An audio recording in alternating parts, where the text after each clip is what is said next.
nadie se mueva.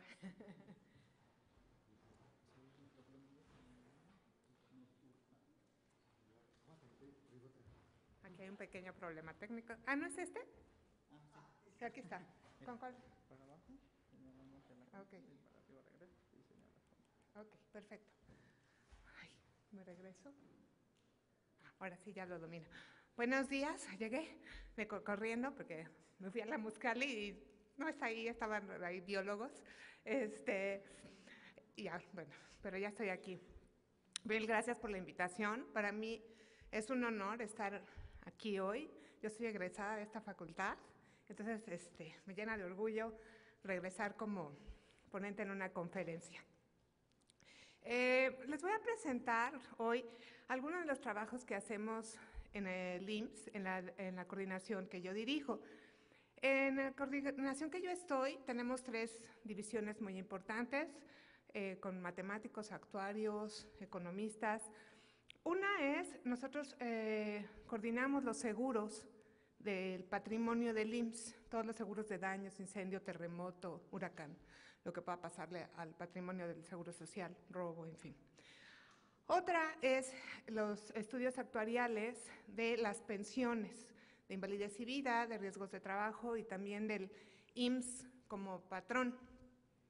Y otra división es la de riesgos institucionales. Lo que les voy a presentar corresponde a esa división en la que vemos diferentes riesgos que pueden impactar al seguro social. Pero pues, para ponernos un poco en contexto, yo quiero recordarles cuál es la misión del seguro. Es esta. Okay. La misión del IMSS es ser un instrumento básico de la seguridad social establecido como un servicio público de carácter nacional para todos los trabajadores y sus familias. Pues suena muy fácil decirlo así, pero viene un poco más de fondo. Es realmente una institución estratégica para nuestro país. Primero, pues, es un servicio público en el tema de carácter nacional. Nosotros estamos en toda la República. Y para todos sus trabajadores y sus familias, bueno, nuestro impacto es enorme. De hecho, también ustedes, aunque no son trabajadores, son beneficiarios del Seguro Social porque hay un seguro facultativo que los cubre por el seguro médico. Y la visión del IMSS también es muy ambiciosa, es ser una institución segura y social que sea reflejo de la aspiración de una nación que desea vivir mejor. O sea, es un ideal de bienestar para todos los mexicanos. Hablando un poco para dimensionar al IMSS, presentamos algunas cifras. Tenemos 17 millones de trabajadores asegurados, que puede variar según la economía, un poco cuando hay desempleo va bajando y también hay periodos cíclicos, ¿no? En Navidad hay más empleo porque pues, se activa un poquito más la economía. Tenemos 59 millones de beneficiarios al régimen obligatorio, son los trabajadores más sus familiares, y 12 millones en el IMSS Prospera. En total, somos 430,000 empleados en el IMSS, pues entre médicos, enfermeras, personal administrativo, afanadores, bueno, es un ejército. Tenemos 5,000 unidades médicas y del régimen ordinario, o sea, de los trabajadores que cotizan, son 1,786 unidades y de Prospera 3,940. ¿Por qué son más de Prospera? Porque tenemos, en primer nivel, 3,860 clínicas rurales. O sea, hay poblados en que todavía no sabemos, o sea, ni georreferenciados dónde están, pero hay una clínica del IMSS rural. Y en nuestro inventario dice domicilio conocido. Y pues sí, si tú vas al poblado, pues todo el mundo sabe dónde está la clínica del IMSS porque es una gran referencia para toda la comunidad. Tenemos en segundo nivel, en el régimen ordinario, 247 hospitales. Y en tercer nivel, que ya es el grado de especialización, 36 unidades médicas de alta especialización. Para el IMSS Prospera también tenemos 80 hospitales rurales. Entonces, esta es una dimensión gigantesca. Nosotros somos el organismo de seguridad social más grande de Latinoamérica.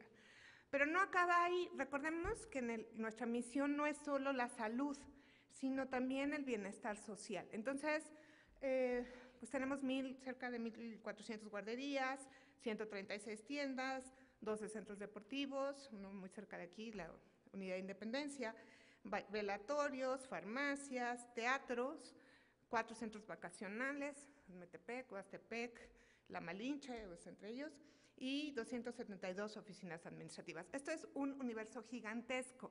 Entonces, administrar los riesgos para esta dimensión es realmente un trabajo muy importante. Un día típico en el Seguro Social tenemos 490,000 consultas de primer nivel, 1,200 nacimientos, 4,200 cirugías, 58,000 emergencias. Hay 204,000 niños en guarderías y cerca de 3.5 millones de pensionados que se pagan sus pensiones. Cerca de la mitad de la población mexicana tiene que ver algo con el Seguro Social, ya sea como pensionado, como derechohabiente, como trabajador, como IMSS Prospera, en fin. El presupuesto diario del IMSS es cerca de 1,000 millones de pesos.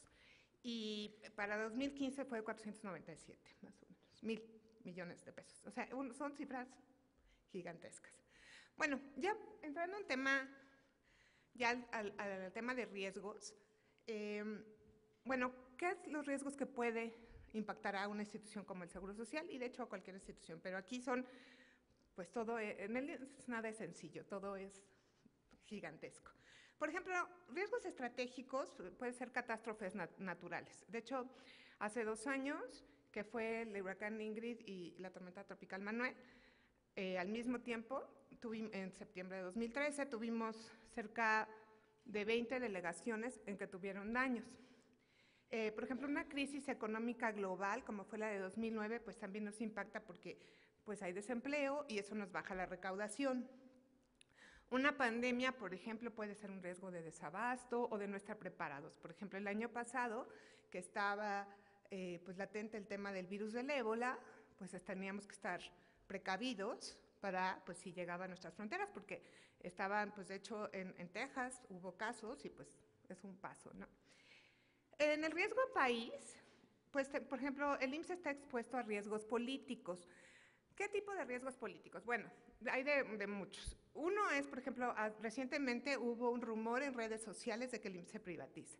Bueno, quiero aprovechar este foro para decirles que no se privatiza el IMSS, pero realmente sí, yo como funcionaria del IMSS, a cualquier foro que iba, oigan, ¿y qué onda que el IMSS se privatiza? Yo, bueno, pues ¿quién lo va a querer comprar, verdad?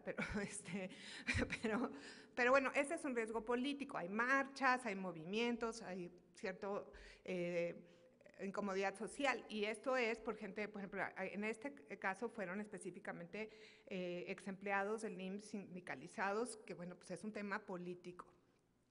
Otro tema político es el Congreso en sí mismo.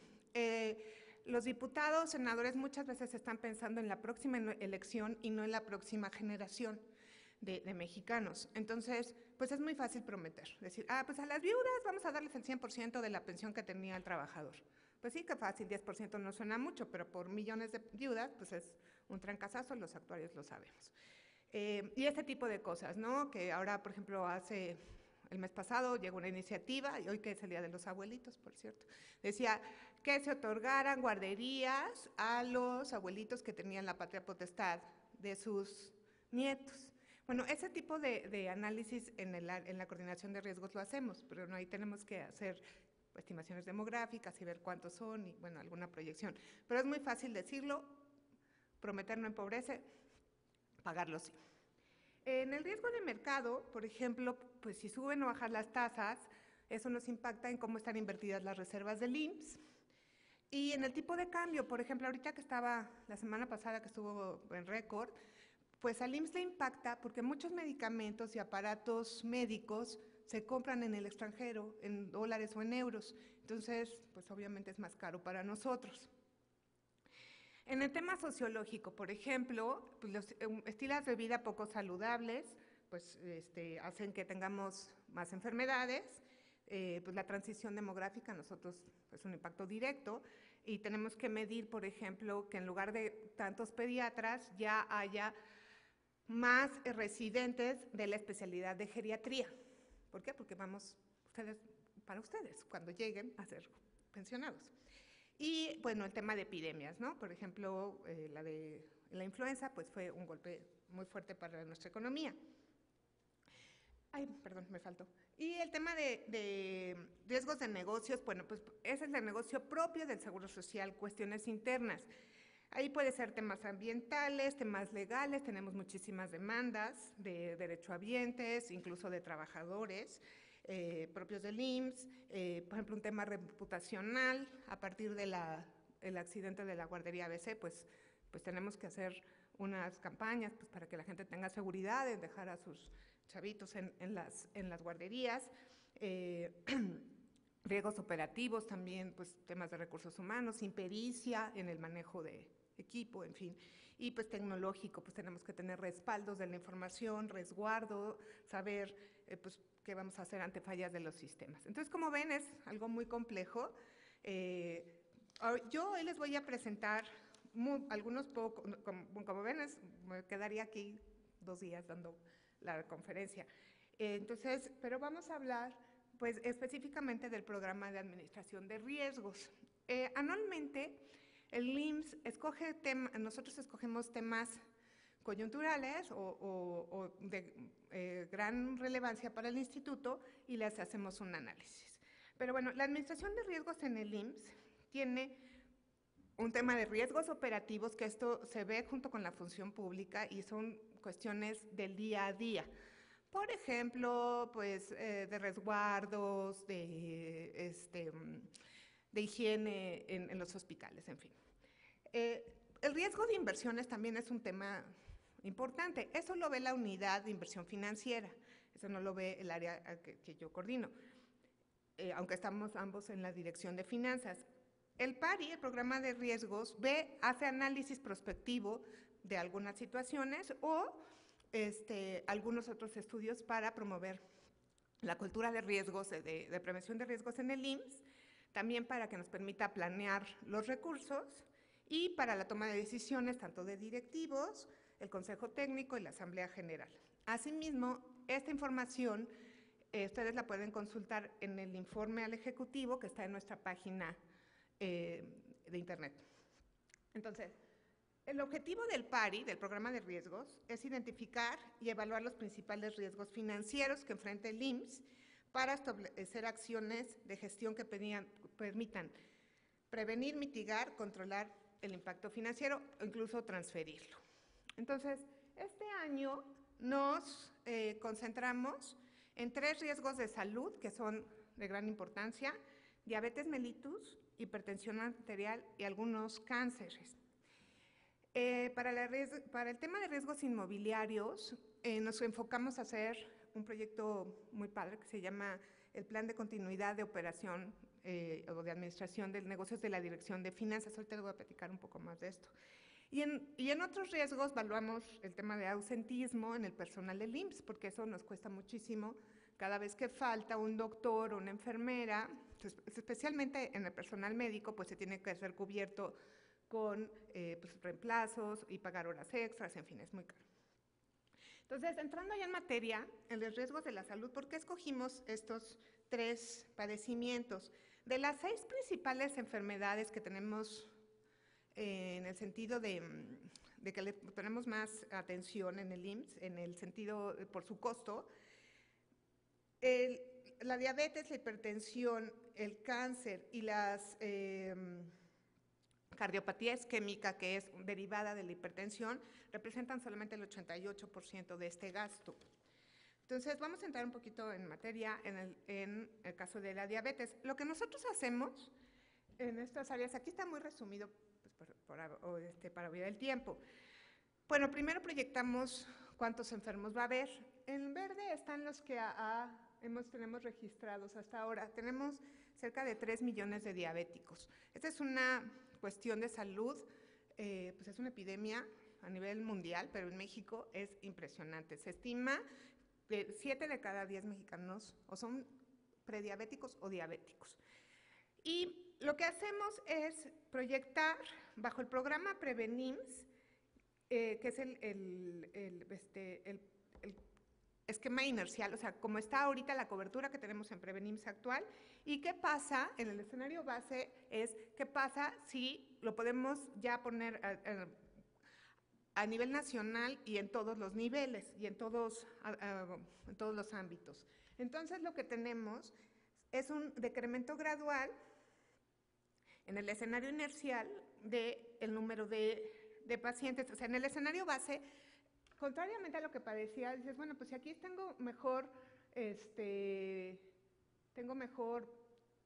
cobertura de beneficios, ¿por qué tengo más pacientes? Porque los detectamos más.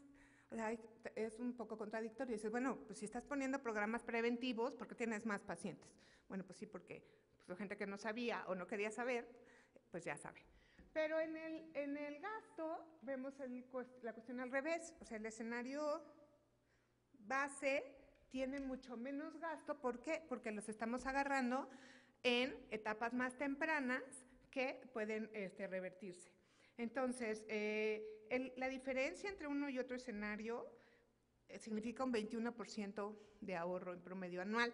Entonces, esto le sirve, ¿para qué hacemos esto? Porque eso argumenta tanto las inversiones y los proyectos que tiene la dirección médica para reforzar su programa de Prevenims, y también nosotros vemos para hacer reservas y prevenir como buenos actuarios cómo vamos a ir atendiendo este tema de la diabetes.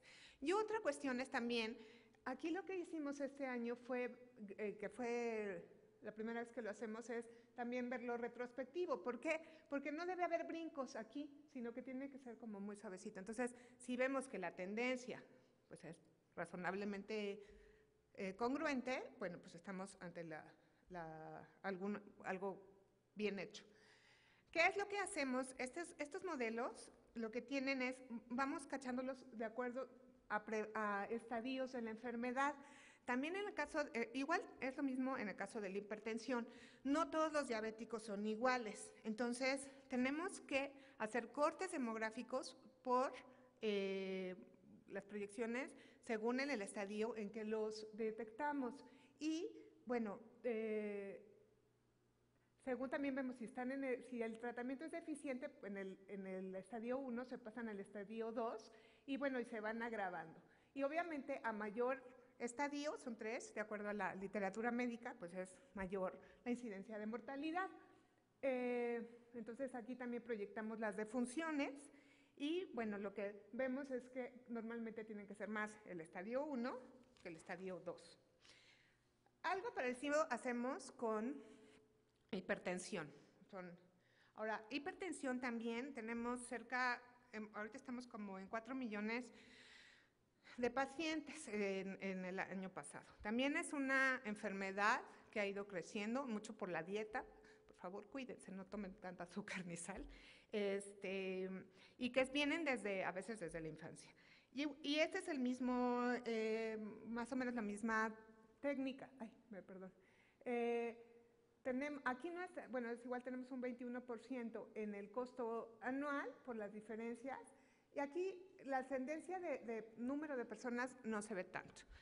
El gasto por hipertensión arterial tenemos el mismo escenario que la diabetes, en que, pues, aunque tengo más pacientes en un caso, es igual por una detección temprana, pero la brecha en el ahorro es mucho mayor.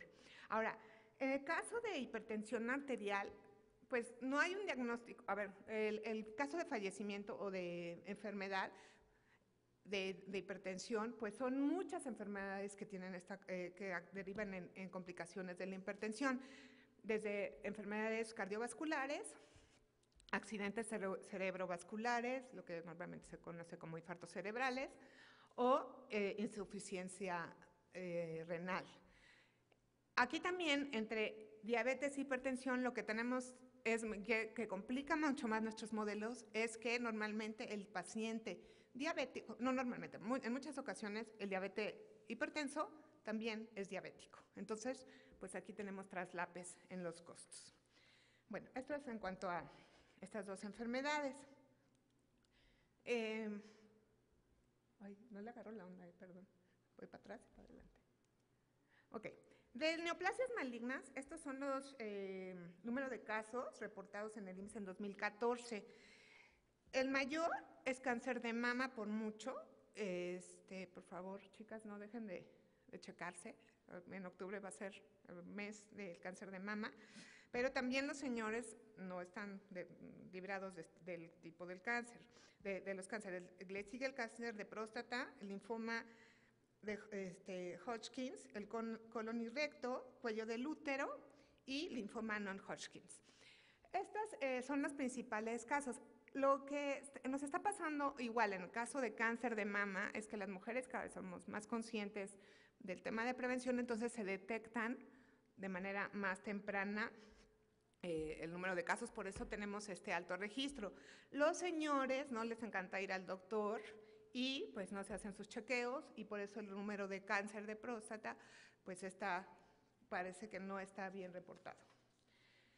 Entonces, en el caso de neoplasias tenemos pues 80,000, más o menos unos 100,000 casos, cerramos en 2014 y hacemos las mismas tendencias. Aquí no tenemos tanto ahorro, tenemos un 5% nada más de ahorro anual. ¿Por qué? Porque estas enfermedades son muy caras. Y la población promedio anual, pues tenemos 122,000 en el escenario inercial y 119,000 en el escenario base. Bueno,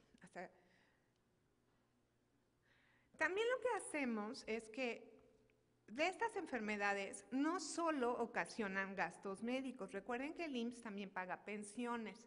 Entonces, estas enfermedades pueden derivar en una incapacidad o invalidez total y permanente o incluso en el fallecimiento.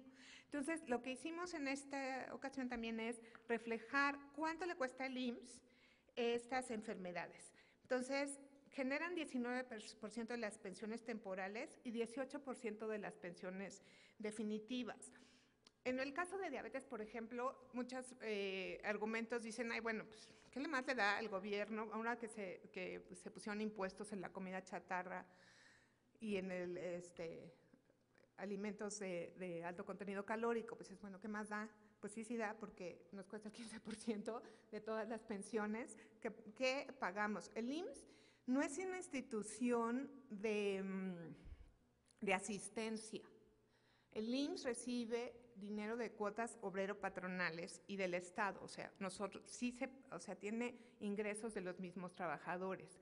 Claro que pues tiene pues, subsidios de alguna forma, pero pues sí nos cuesta a todos tener poblaciones enfermas.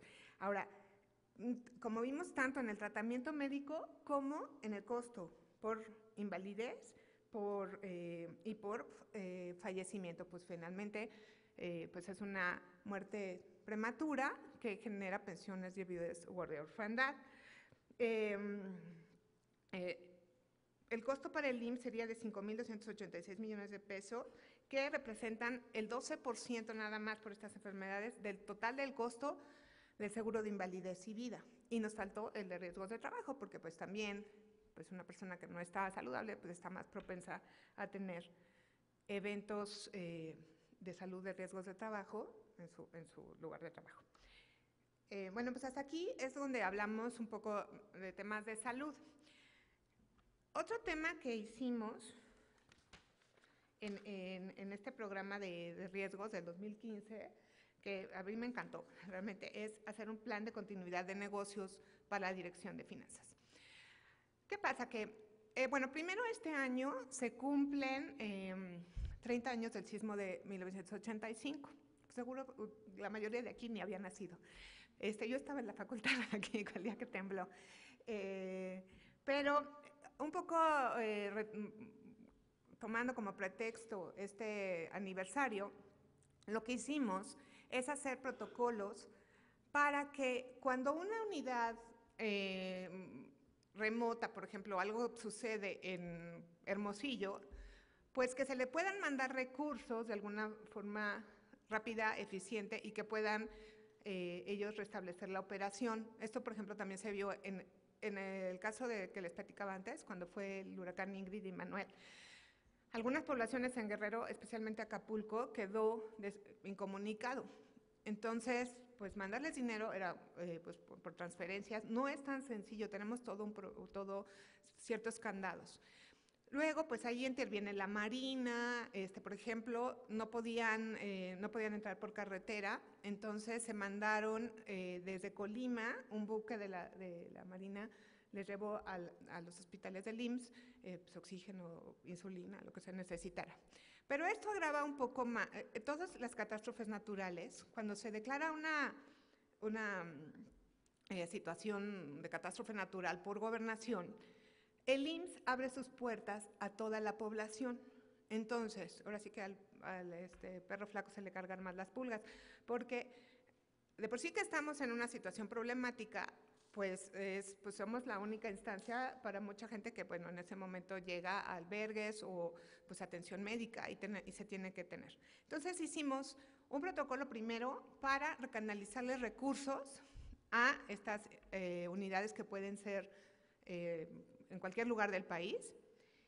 Y otra visión de ese mismo protocolo fue, ¿qué pasa si nuestra dirección de finanzas un día no puede entrar a la oficina?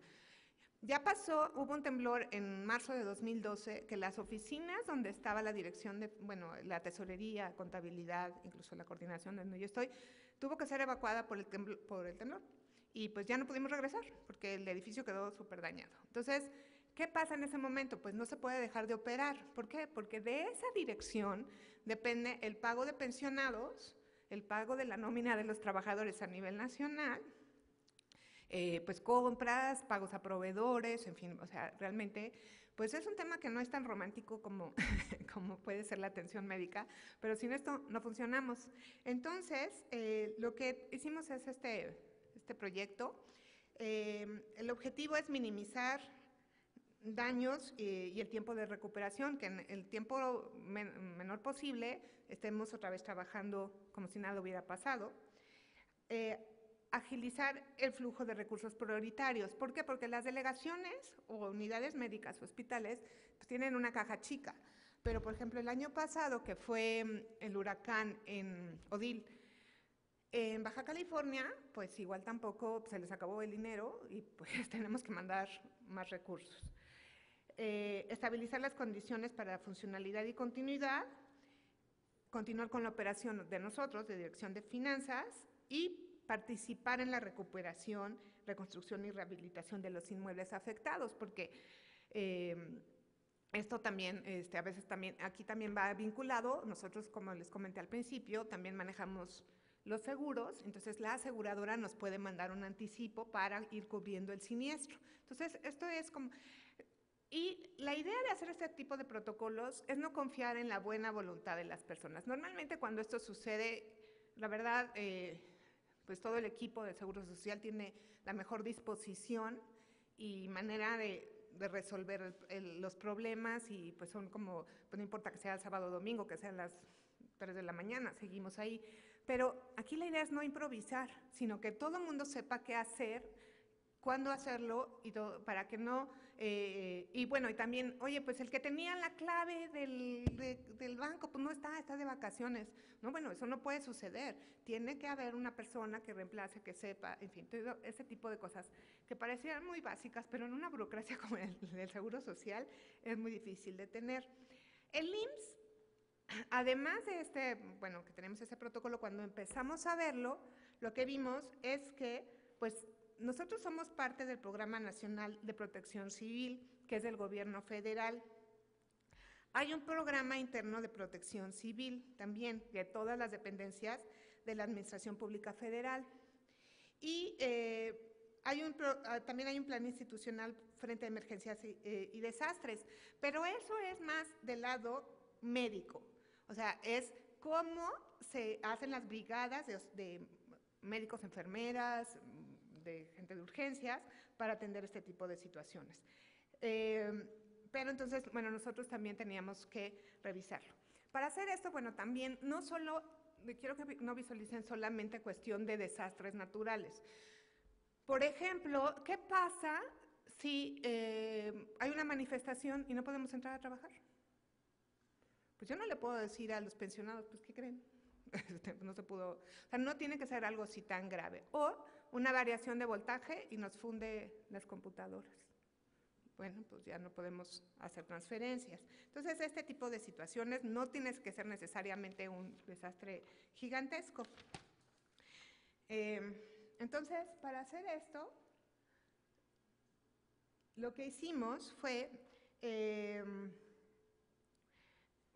tuvimos que buscar muchísima información, ver las bases institucionales frente a emergencias de desastres, también determinar elementos para el grado de exposición a riesgos y identificar las amenazas, tanto hidrometeorológicos como geológicos, también elementos estructurales, revisar elementos no estructurales, organizativos y funcionales, y hacer manuales que sean en una tarjeta muy sencilla, que todo el mundo sepa qué hacer, para los jefes de servicios de finanzas en las delegaciones y para la dirección de finanzas.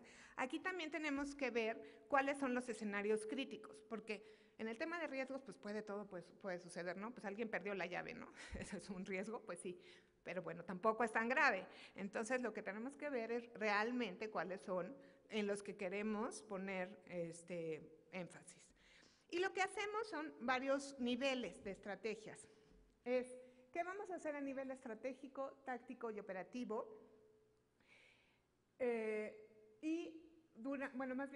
Operativo es en las delegaciones o en las unidades. Táctico son las jefaturas de finanzas y estratégico ya es la dirección de finanzas a nivel central en México. Pero tenemos que tener protocolos para qué hacer antes, durante y después de un evento. Por ejemplo, antes del evento, bueno, pues tenemos que tener un lugar remoto o alterno donde podamos operar. Entonces, para eso se tienen que tener computadoras, sistemas de coordinación con los bancos en algún lugar remoto, que no esté en la misma zona, ni siquiera en la misma delegación que la dirección de finanzas. También lo tienen que tener las jefaturas locales. Pues también temas de mitigación y planeación. O sea, planeación es también que todo el mundo tengamos el directorio de quién es quién, dónde localizarlos, en fin, los celulares, todo lo que te puedas imaginar. Durante también es muy importante definir qué vamos a hacer en el momento de la crisis, porque así como en simulacros de temblor, que pues mantén la calma, no corras, no uses los elevadores, bueno, eso es lo mismo que nosotros tenemos, pero a nivel de sistemas de finanzas, tanto para las delegaciones como para nosotros, como nivel central. También manejo de crisis y también otra cosa, eso nos ayuda, cuando nosotros prendemos la alarma de estamos en crisis, las otras cuestiones que no son prioridad se forman atrás. Entonces, pues sí, no hay el funcionario que está dando lata por un tema menor, porque nosotros tenemos que restablecer la operación para algo que es crítico.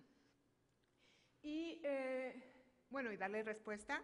Y finalmente, pues regresar a nuestra operación normal. Entonces, todo esto ha pasado de manera empírica cuando hemos tenido crisis, pero ahora lo que hicimos es documentarlo, realmente es un proceso, y parecería, lo curioso es que, bueno, ¿cómo el IMSS no lo tenía? Pues no lo tenía, qué pena me da, pero no lo tenía, porque todo el mundo piensa, como es una organización tan grande, pues era pensar, pues están en lo de protección civil. No, protección civil es otra cosa. Protección civil es resguardar la integridad de las personas que están en nuestras instalaciones. Pero esto es operativo y también es un proyecto muy bonito que hicimos en la coordinación y, bueno, que ayuda a todos a continuar. Otro tema que vemos, cada año vamos completando más, ya hablando de nuestro Atlas de Riesgos Inmobiliarios. Aquí lo que evaluamos es qué riesgos tienen cada unidad de las 6,000 que tenemos del patrimonio inmobiliario del IMSS. Esto nos sirve a nosotros para dárselo a la aseguradora y que nos pueda cotizar cuando hacemos una licitación de los seguros. Y pues también pues calcular el grado de riesgos. También es otro tema es cuando se va a construir un nuevo hospital, guarderías o se va incluso a remodelar. se consulta este atlas de riesgos, porque si es por ejemplo, ahora en Mexicali es una zona muy sísmica, porque está la falla de San Andrés, y ya hay una clínica que pues ya es pérdida total, o sea, ya tuvo un temblor en 2010 y ha tenido, pues, en cada sismo en el 2012 y todo, ha tenido daños. Entonces llega un momento en que decimos, ya no vale la pena reparar. ¿Por qué? Porque siempre va a haber ahí temblores, mejor que se va a demoler y se va a hacer en otro lugar. Ese tipo de decisiones se basan en este atlas de riesgos, más en la experiencia de siniestralidad que tenemos ahí, que nosotros manejamos. Entonces, bueno, ¿cómo hacemos este atlas de riesgos? Pues tenemos una cédula de identificación de riesgos inmobiliarios. Revisamos tanto la estructura física como la edificación de pues, cuántos años es. Recuerden, el IMSS tiene 71 años. Entonces, tenemos edificios como, pues, por ejemplo, en Acapulco, donde está la delegación, tiene 60 años. Entonces, pues, y a Acapulco le pasa todo, se inunda, tiembla, entonces, bueno. Y, bueno, seguridad no estructural, el tema de instalaciones. Por ejemplo, ¿desde cuándo si le han hecho mantenimiento al pararrayos? Aquí es muy difícil, nosotros evaluamos esto, no lo juzgamos, nada más decimos si se hizo o no se hizo, y luego pues todo lo metemos a una licuadora, ¿no? Y para hacer un índice. Pero, por ejemplo, les quiero decir que este tema de instalaciones, pues no es solo lo que se ve. Por ejemplo, aquí pues está muy, muy bonito ahora el auditorio, pero pues, hay un cuarto atrás que nosotros no vemos. Entonces, y no luce.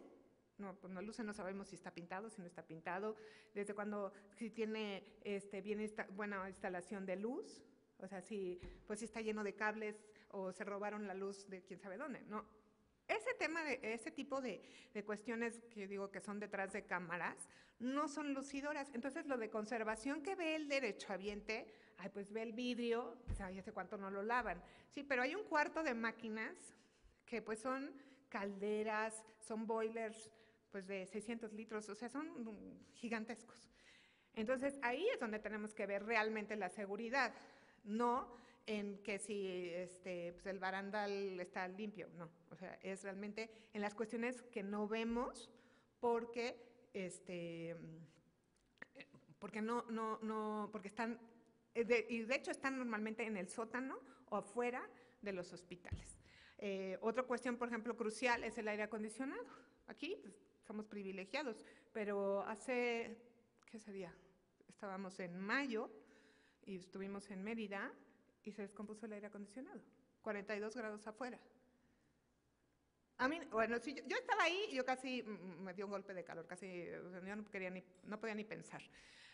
Pero eso es un daño estructural, es una cuestión estructural, más allá de que, pues si lo pintaron, cómo está el estacionamiento, cosas que nosotros a veces no vemos. Y ese es el tema del reto que tenemos en el Seguro Social a estar a nivel nacional. Hay lugares que son muy húmedos o que son súper calurosos como Mérida o ¿cómo se llama?, o súper secos o fríos, no tenemos que estar dispuestos a revisarlo todo.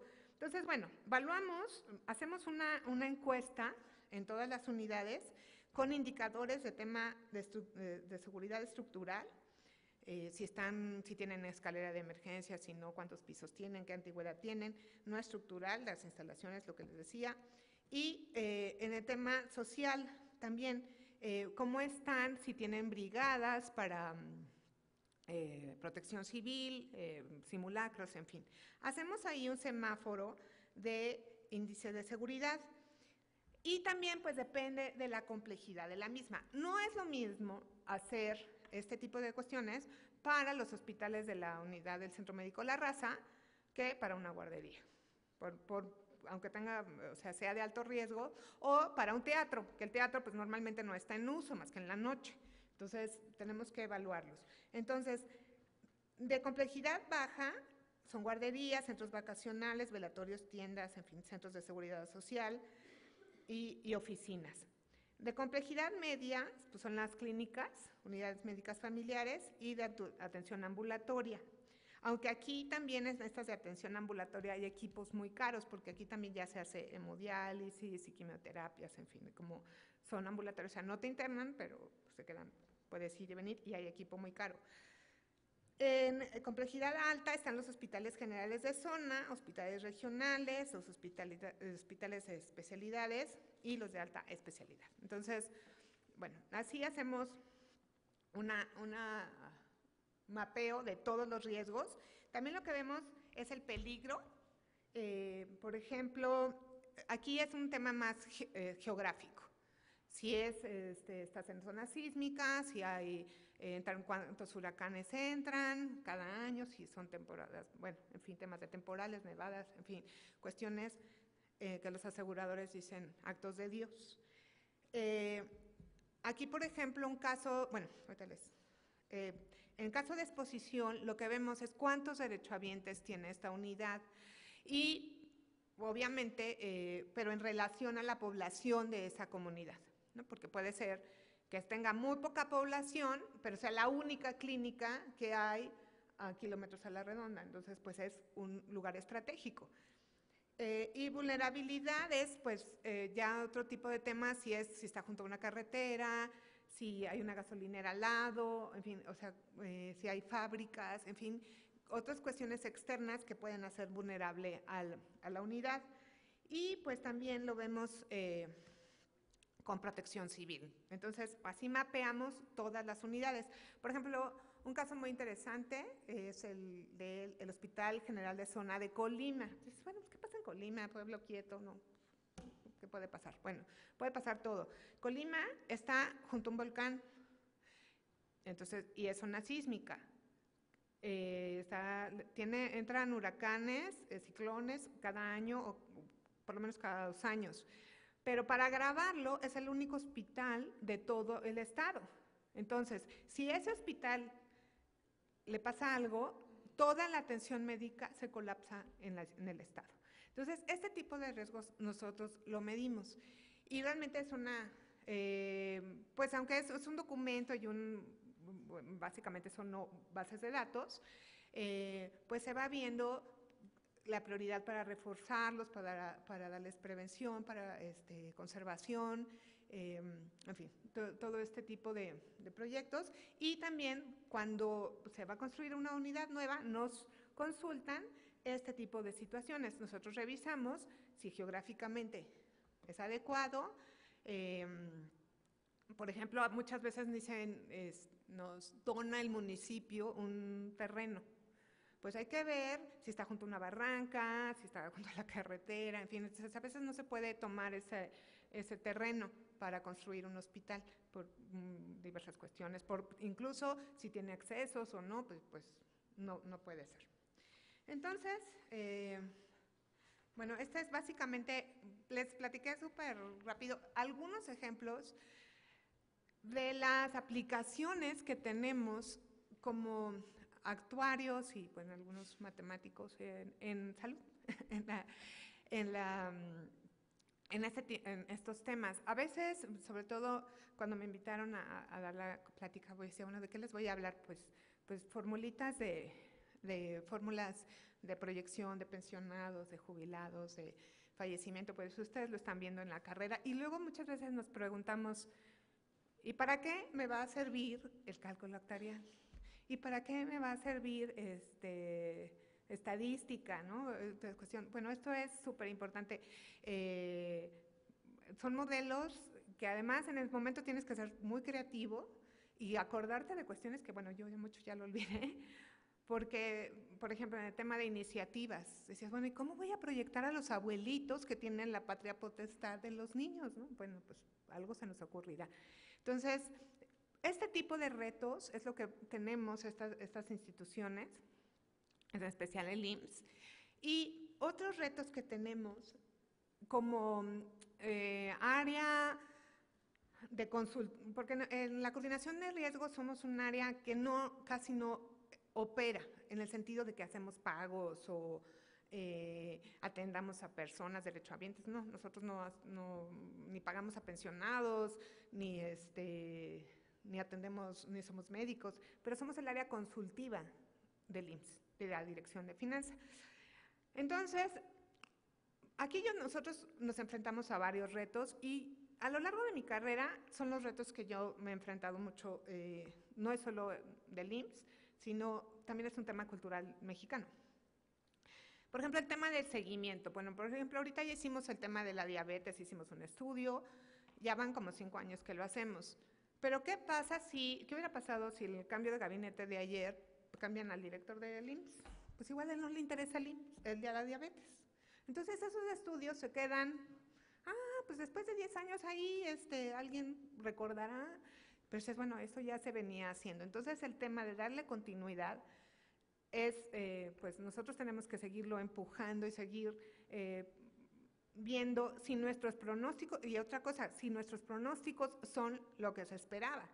También, si de repente hay un brinco muy alto en hipertensión, en cáncer, ¿qué está pasando? Y tenemos que revisar los modelos. Otro de los grandes temas que es la información fuente. Yo cuando pregunto en el IMSS cuántos diabéticos hay, bueno, depende a quien le pregunte. ¿Por qué? Porque te dicen, son pacientes atendidos, los sospechosos, los que tienen prediabetes, los que están en clínicas, los que están en hospitales, hay un censo de diabéticos, o sea, las prevalencias, esa es otra cuestión, bueno, los probables, porque hay un índice de prevalencias, entonces, bueno, ¿a quién le creo? Entonces, otra cuestión, por ejemplo, ¿cuántas unidades tiene el IMSS? Eso, unos te dicen 5,000, otros 4,000, otros 6,000. ¿Por qué? Porque unos cuentan el Centro Médico Siglo XXI como uno y otros como cada hospital, como cardiología, oncología, hospital de especialidades, el auditorio. Entonces, ¿cuál es la verdad? Pues las dos. Pero ¿qué le digo al asegurador? Pues se vuelven locos, ¿no? O sea, es realmente muy complejo ese tema de la información. Y otro que es crucial es el registro en los hospitales. Por ejemplo, tenemos un proyecto también muy padre que es sobre la higiene de manos de médicos, pues ahorita se los pongo a ver si traigo el video, de médicos y enfermeras. El 20% de nuestros pacientes, es una cifra a nivel nacional, no es del IMSS, es de los hospitales mexicanos, adquieren una infección hospitalaria. O sea, entran por una cosa y en el inter de la estancia en el hospital salen con una infección. Y una de las cuestiones más fáciles para batirla es higiene de manos. Entonces estamos realmente reforzando este tema. Pero cuando nosotros vemos los índices en los hospitales de infecciones, pues no, aquí no hay. No, bueno, pues uno por ahí, porque entonces sus índices son mejores que los de que el John Hopkins, que es el de los mejores hospitales, o de la Clínica Mayo de Rochester. Y dices, eso no puede ser, no puede ser. ¿Y desde cuándo no tienen gel antibacterial? No, hace como 2 meses que no surten. Bueno, entonces, ¿cómo puede ser?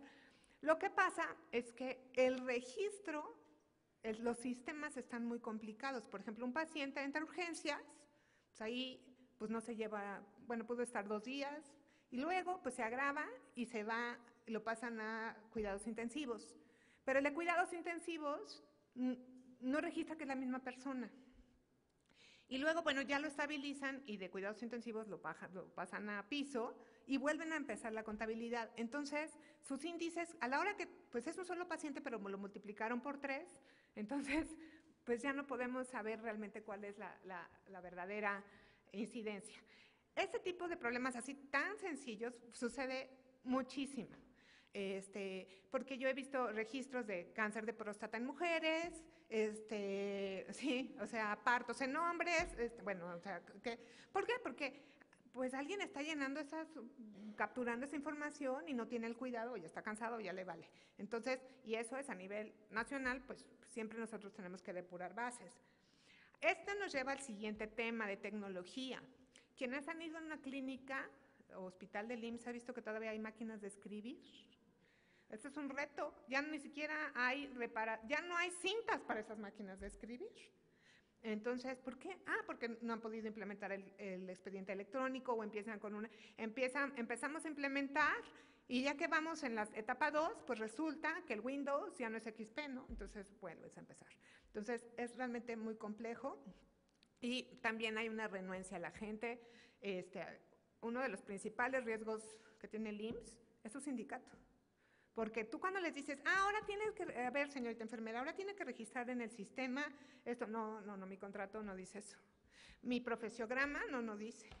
Entonces, pues bueno, pues no quieren y no hay manera de obligar. Entonces, este tipo de situaciones es realmente difíciles. El tema de tecnología, aprovecharla. Luego, pues como les platiqué, el tema de política. El IMSS es una institución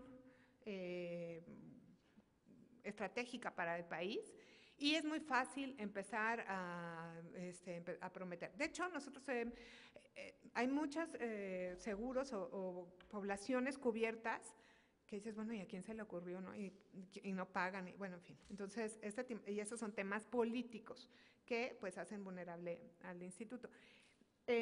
Para nosotros es también que nosotros podemos recomendar algo que no sea políticamente vendible o,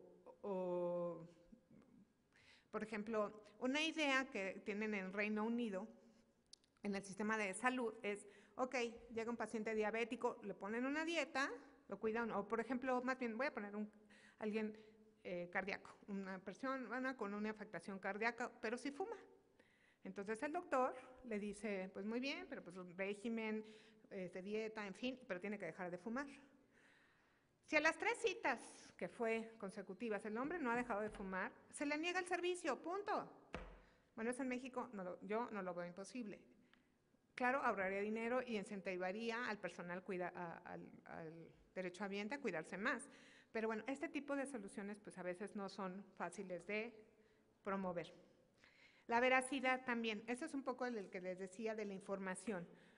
Pues hay gente, bueno, hubo un evento hace poco de un cuadro que no nos checaba, ¿no? Pues de X datos, ¿no? Y pues, ¿por qué lo llenan así? Pues nosotros nada más lo llenamos pues para cumplir. Pero no lo revisaron, no checan, no cuadra. Es que, ¿por qué lo mandan así? O sea, entonces tenemos que estar revisando este tipo de situaciones. Otra es,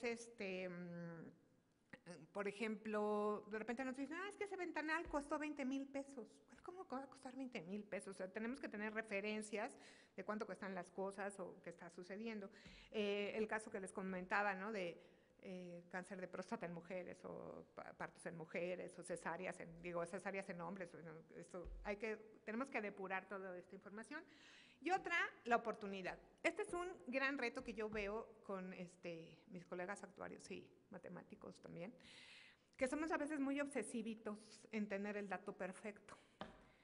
Pero pues resulta que no se puede. ¿Por qué? Porque el director lo necesita para el día siguiente. Entonces, por ejemplo, les cuento que cuando fue la epidemia de la influenza, pues en lo que se cuadraban los datos, pues no checaban nada. Nada, o sea, algunos tenían más muertos que pacientes, entonces se van depurando la información, pero lo que pasaba es que el director del IMSS tenía que presentar datos al presidente a las 6 de la mañana del día siguiente porque el secretario Córdoba salía a prensa. Entonces a veces no nos da tiempo de depurar o de revisar tanto como quisiéramos, bueno, pero si nuestra información no es oportuna, entonces no sirve para nada. A veces es mejor tener un margen de error y saberlo manejar y saberlo comunicar que querer tener la perfección, porque no va a servir. Aunque esté perfecto, yo siempre les digo a mi equipo, bueno, si ya descubrieron la vacuna del SIDA, sí, pero ya se murieron todos, no sirvió. Entonces, aquí ese es un tema súper importante para nosotros, tanto recibir la información de forma oportuna y tener nuestros tiempos claros de que si no me lo dan de otro lado lo saco, o tampoco clavarnos en tener este tipo de información. Y finalmente, uno de los retos más importantes es comunicar de forma sencilla. Los matemáticos, actuarios y, bueno, además profesionales físicos, en fin, tenemos una mente como muy de fórmulas.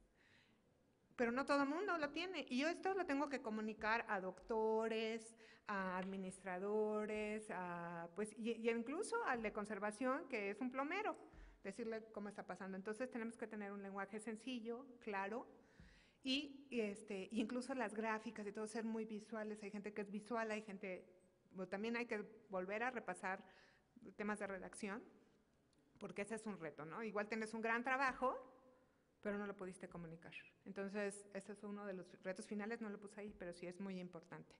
Entonces, bueno, pues no me queda más que abrir el tema, el foro a preguntas, si tienen, yo encantada, y agradecer una vez más que me permitieron regresar a mi alma mater muy divertida. Gracias.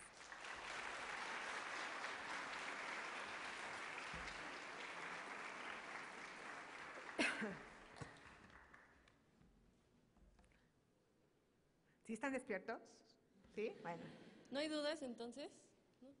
¿Alguna pregunta, comentario, queja? ¿No? ¿Se durmieron? Híjole. ¿Nadie? ¿Aquí? ¿Tú? No. ¿No? Si no, les voy a preguntar yo. En serio, no. Bueno, pues mil gracias y espero verlos pronto y disfruten la universidad, de verdad.